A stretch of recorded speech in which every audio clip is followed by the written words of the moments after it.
Well, hello there and welcome to episode 9 of my participation in the Jurgen Zoller Challenge Cup. A challenge that we're running, or I should say the Guitar Builders Collective and various guitar builders across the world are running in memory of Jurgen Zoller, one of our fellow guitar builders.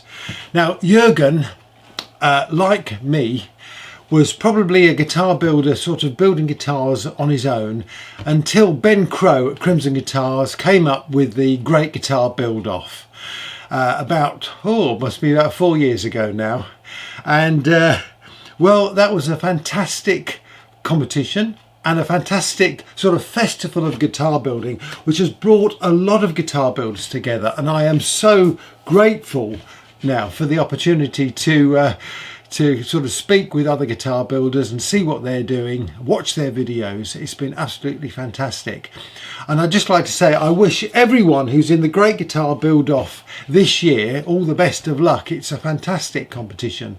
This year I decided to have a bit of a break and I thought that this challenge was a worthy challenge. So that's where I am. Now then, in this episode I'm going to start working on the fretboard. I've already made a little bit of progress, but not a lot. So let's get going.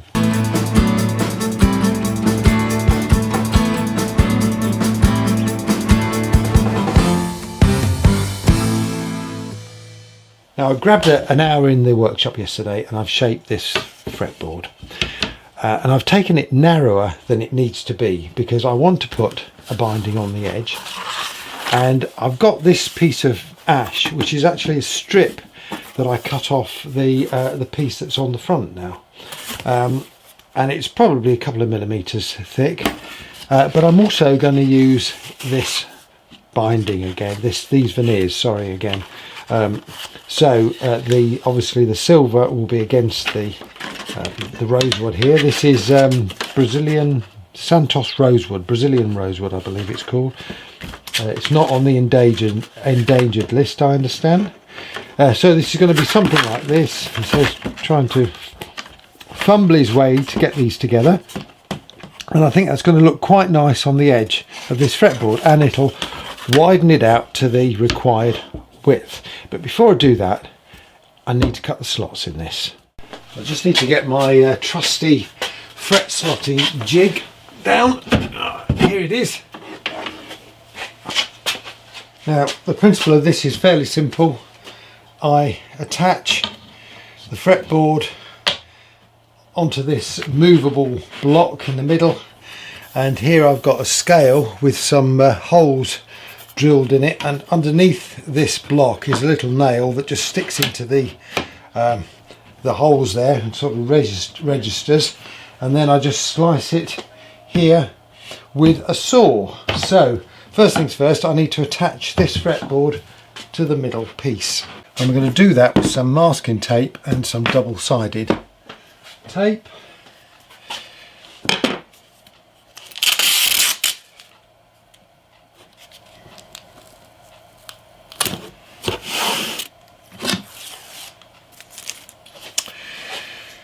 Now it's a question of getting this centred, so I'll get it centred at the back here.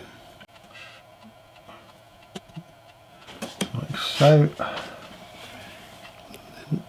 centred on the front. That looks good to me. Now I've set the guide on this saw to a depth of 3mm. I'm going to use a bit of old candle wax just to make the blade run through smoother. Now it's just a question of cutting the slots.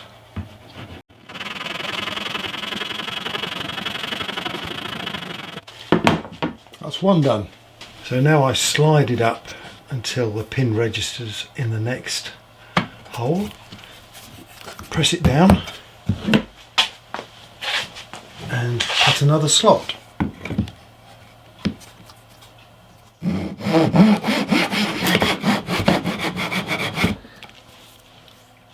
And the process continues for all 22 frets. So I'll get on with this and I'll see you in a bit.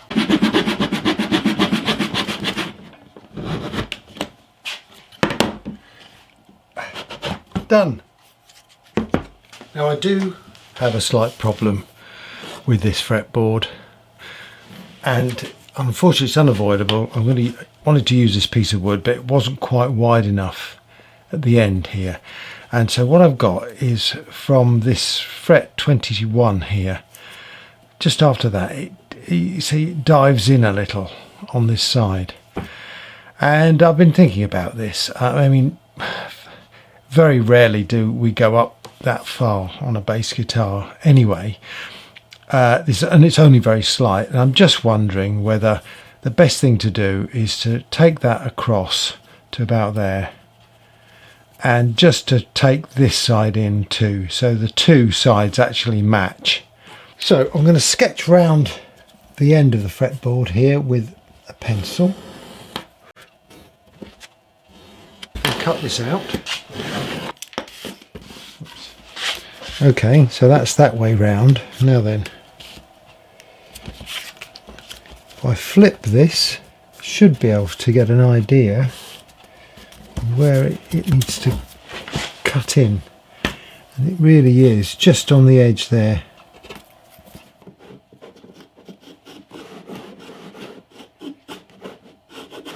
Now I want to put the binding on this fretboard before I put it on the guitar, and before I do any sanding or anything else with it. So the first thing I need to do is to cut the end flush, just beyond the 22nd fret.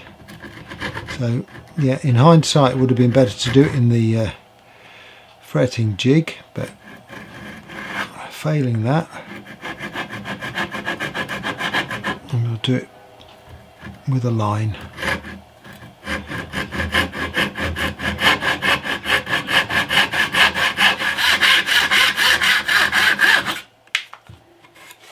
Right, first things first, I'm going to stick this light veneer onto the fretboard, and as you can see it's not long enough, so I'm going to have a join down the bottom here.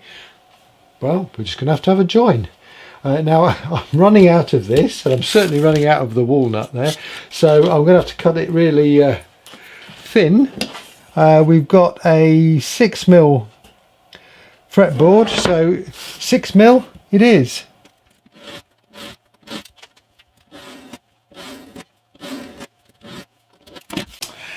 Now this is going to be one of those processes that's just going to take a while, but quite honestly it's worth doing it properly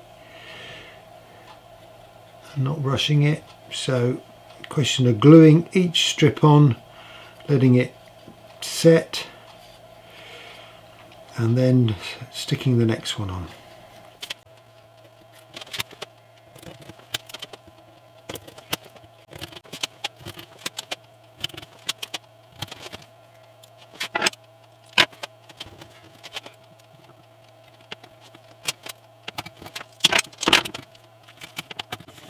I'm not going to rush it. I'm going to leave it to cure for at least 30 or 40 minutes, and then I'll come and put the next one on.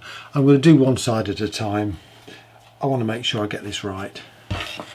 Okay, off comes the tape, and we get ready for the next piece of veneer, which is going to be the walnut.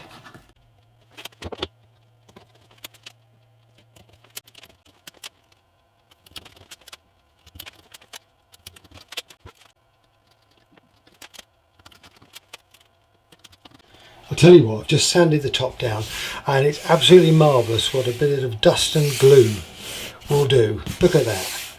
Magic.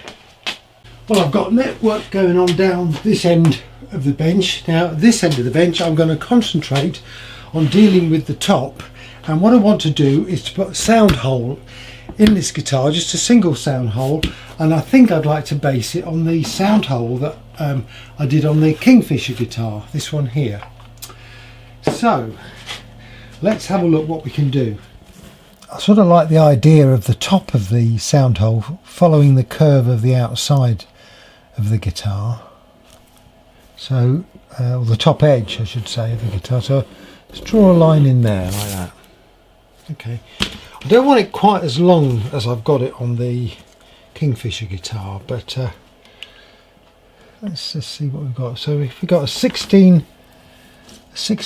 hole, let's put a 16mm hole in here. Oops.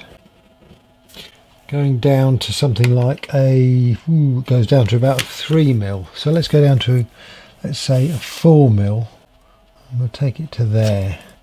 Now I really don't know what this is going to look like. I'm just experimenting at the moment, just to see what we can get. I'm wondering if I should take it on a bit further.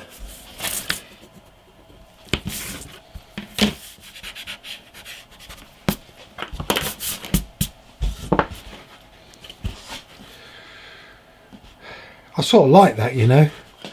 Okay, I've done a quick mock-up just to see how this thing might look with the bridge and the bridge pickup on there. The neck pickup's just going to be there.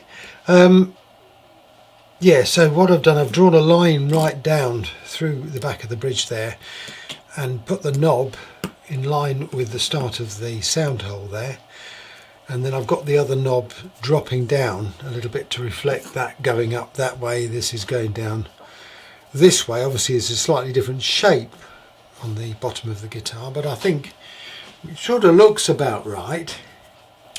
I'm only having two knobs on, two volume knobs, one for the bridge, one for the neck, and so you can blend the two pickups by turning the volumes up and down.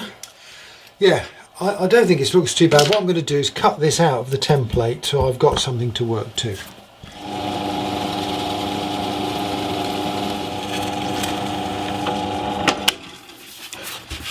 Now all I need to do now is join the two up.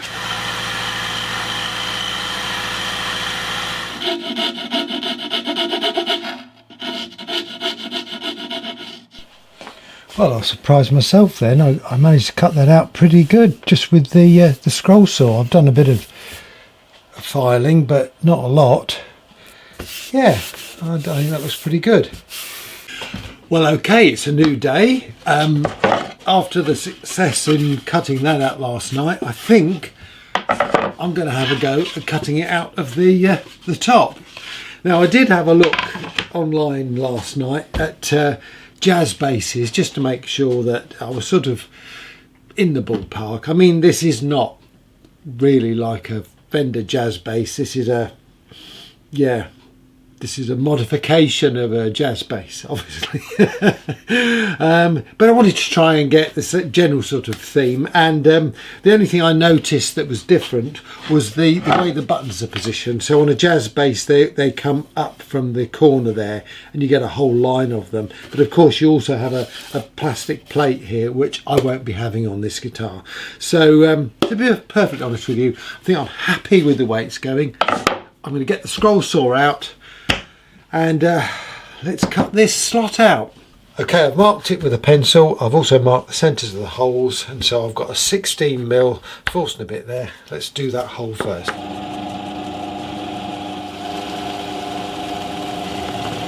Now a 6mm hole at the other end.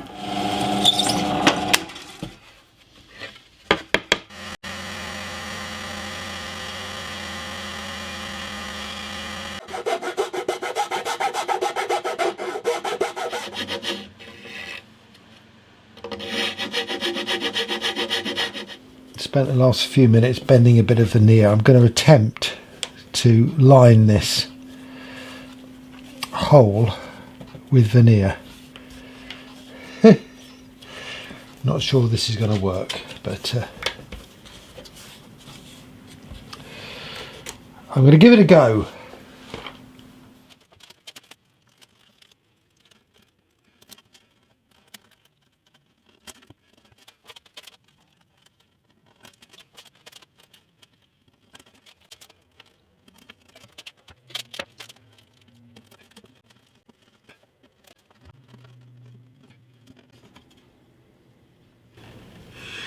Well, you know what they say, nothing ventured, nothing gained. So I'm going to leave this to cure. Going to have a cup of tea. Right, I apologise for the noise, I've got a tractor going by. I've cut some strips of ash on the bandsaw, and this one I've run across the sander so you've got it nice and smooth. So now I'm going to stick these on the edge of the fretboard, and that will be the final layer in this sandwich of veneers. So I'll do it this side first and then we'll go and do it the other side.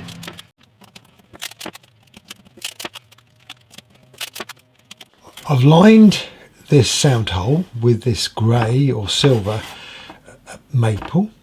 Now I'm going to try and bend this piece of ash to go round that hole, and what I'm going to do is join it up at this end, and then hopefully I can file it into sort of a curve.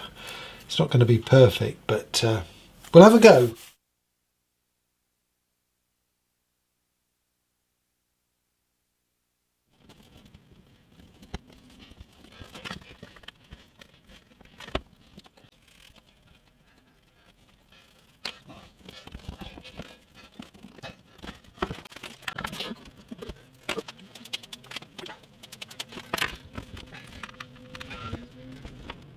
Somewhat unconventional use of a force and a bit, but that's the only thing I could get in there to push that into the corner. There's a gap there, but that'll have to be filled somehow. Yeah, this has got a cure, and then I'll come back and see if I can do something with it. Now, I was thinking last night about the dots for the fretboard on this guitar and the inlays. And I'd had a suggestion in the comments a while back that I could perhaps pay homage to one of Jurgen Zoller's guitars. So I had a look at some photos of his guitars last night on his Facebook page, and my goodness, what a selection of absolutely fantastic guitars he made. Absolutely incredible.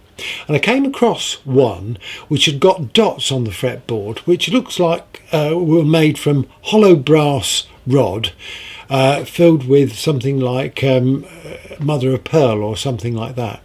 Now, I don't have any hollow brass rod, and I don't have any sort of suitable inlay material to put in the middle, but what I do have is a collection of drill bits and peg maker bits, and the thought occurred to me I might be able to use those. Now, I'm not sure if this is the right order in which to do things, but I've had a quick test go and it seemed to work. So first thing I'm going to do is make a 10mm peg in this piece of, let's call it sycamore, shall we? It's a light wood, it's a bit of scrap wood. So let's go. Now I've gone almost through, but not quite all the way through. That's created a 10mm peg. I'm now going to create a 6mm peg using this scrap of mahogany. And just need to fish that out. There we are, we've got the peg out, right. Now I need to drill a hole in the centre of this first peg, 6mm. Now I'm going to do this by eye. Okay. So now we need to go over to the bench. I'm going to tap this 6mm peg into the middle of that 10mm peg. Hey presto. Now I need to get those two out.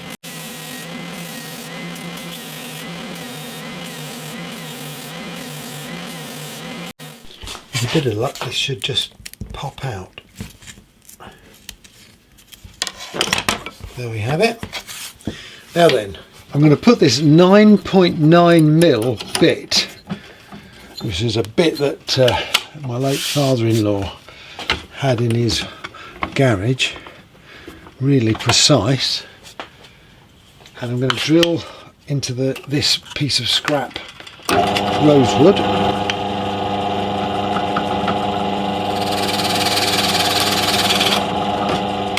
I've already been drilling on the back of this piece of wood, which is why there's a hole there, but I should now be able to tap that into the hole, and a quick sand on the sander gives me that, which I think is quite nice. And I sort of like the slightly quirky nature of it, that it's not absolutely going to be dead in the centre, especially when it's got a bit of stain on it. just wet this. I think it's going to look really smart. So I think I've got a plan for the dots. I'm still deciding what to do on the 12th fret, and the other day I found an inlay, a cutout of My Little Mermaid in aluminium, and I'm not sure whether the two will go, but this is a use what you've got challenge, and I am really tempted to use My Little Mermaid again at fret 12. I'll have to see. Anyway, I'm waiting for things to cure now, so time for another cup of tea. Well, it's a new day, a rather wet one at that, I have to say, and well, I've got a bit of a challenge to do. I do enjoy making myself work. Anyway, this is my attempt at putting some binding on that sound hole, and I need to do a bit of filing and sanding to get it nice and smooth, but you'll notice the problem I've got in the corner here, which I knew I was always going to have. And my solution to this is simple. This was done with a 6mm drill, this little hole at the end. So I made myself a 6mm plug, and what I'm going to try and do is stick that plug into that hole there. I've got to do a bit of shaving off. Once it's in there and glued in, then I will be able to sort of shape it with some files into what I hope will look like a nice binding. So, wish me luck, here we go. I apologise, I always seem to get my hands in the way of the piece of work that I'm working on. I've not yet fathomed out how to avoid that. I'm concentrating on doing the work, not on the camera. I suppose I could do with a camera operator, really. Never mind. So what I'm going to do is just going to mark round that circle there on the binding that I've just put in. Okay, I did think about drilling it out again, but I just think if I do that, I'm going to perhaps cause myself some more trouble. Might be better with my little wood carving set that I've got. Some of the binding that I stuck yesterday is pulling away, so I'm going to have to stick that back again.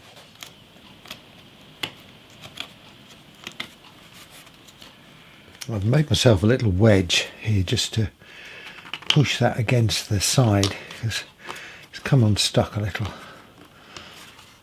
If I can do that, that should hold it in place for me while I just trim this off.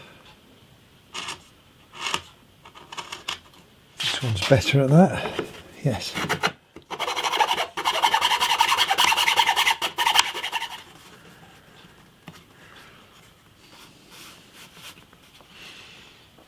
Now then, I wonder, I think I might be able to get a drill in there now.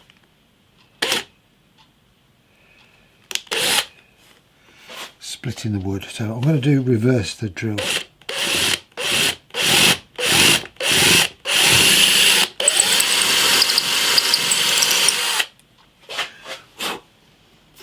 Going to need some dust and glue in there.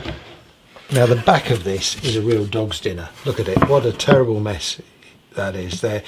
But what I'm going to do is going to put some glue in here,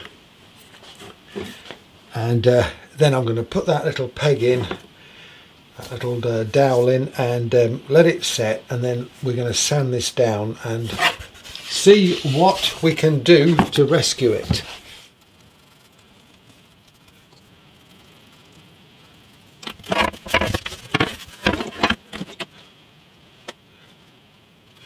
Get my clothes peg in there,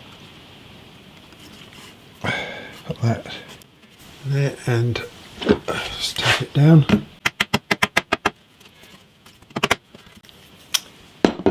And we'll leave it to set. Next job is to sort out this fretboard. Now all the bindings are glued on. It needs a lot of sanding, and I need to trim off these ends. So that's where the nut's going to be. For the time being, I'm just going to trim the ends off flush with the fretboard there.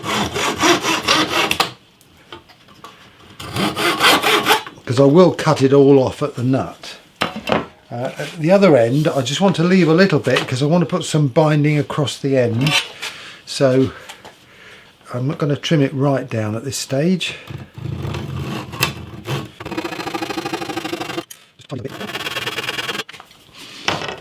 What I'd like to do is to get the binding flush with the top of the fretboard, so I'll just use this small plane to achieve that.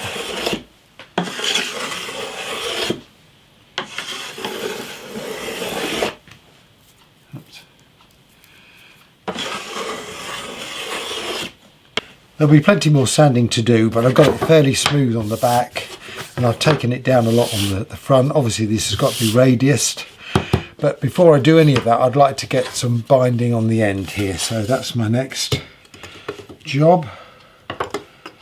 Put it down there.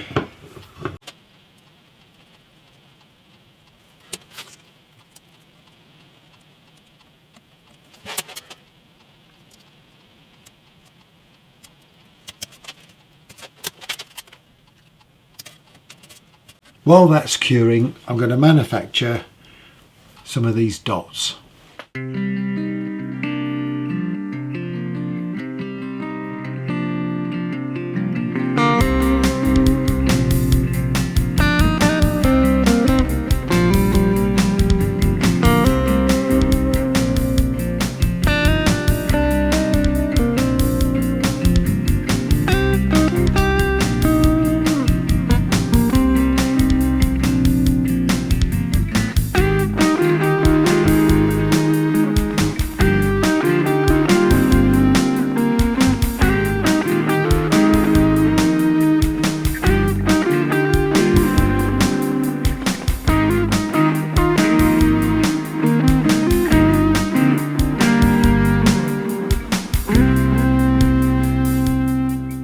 Now I think you'll probably agree with me, we've got a bit of a theme going on with this guitar now, and so I think it would be a bit remiss of me if I didn't reflect that theme in the headstock.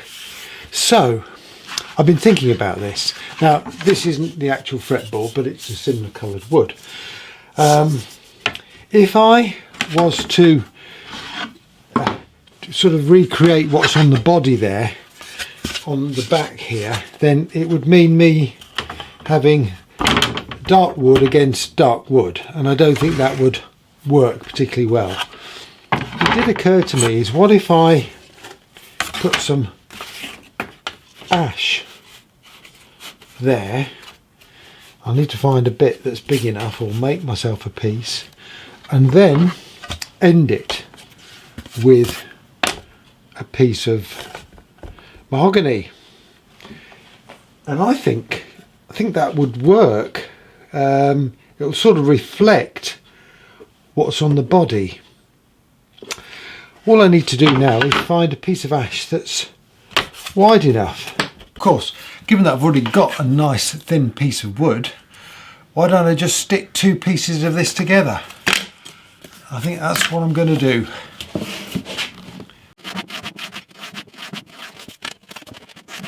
These will go together really nicely. That'll do the job. Right, well I think my bookmatched top clamp for travel guitars will do the job nicely. Just put a couple of spacing bars in there just to enable me to squeeze these two together. Let's get some glue on them. Right, what I think I will do is actually just tape them together just to hold them in place.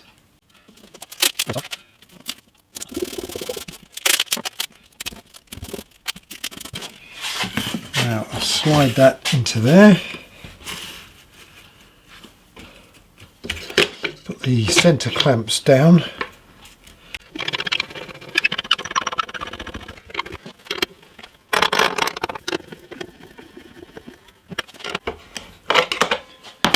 And now tighten up the edge clamps.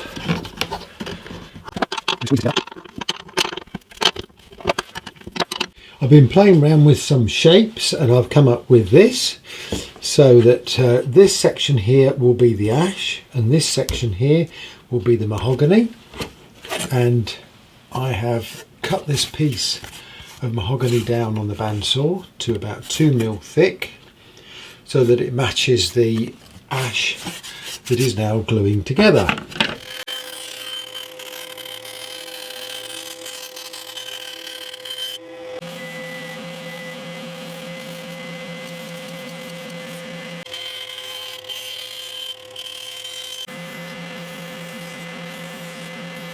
Now I know this is going to be an incredibly messy and fiddly glue up, but I'm going to try and do it all in one go. So I've got 2 strips of veneer, the silver and the walnut. I've taped that down. Let's tape it down a bit more. And I've also clamped it down here, so that's really tight there. Basically, I'm going to glue everything up and, well, just trying to stick it together. So, if I can find my brush, here we go.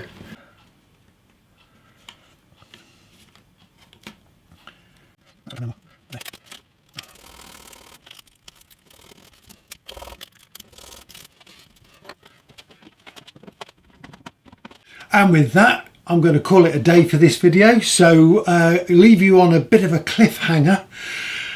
Whew, we'll see what happens. This is really seat of the pants stuff, isn't it? Anyway, thank you very much for watching. Thank you for all your marvellous comments. Please keep them coming.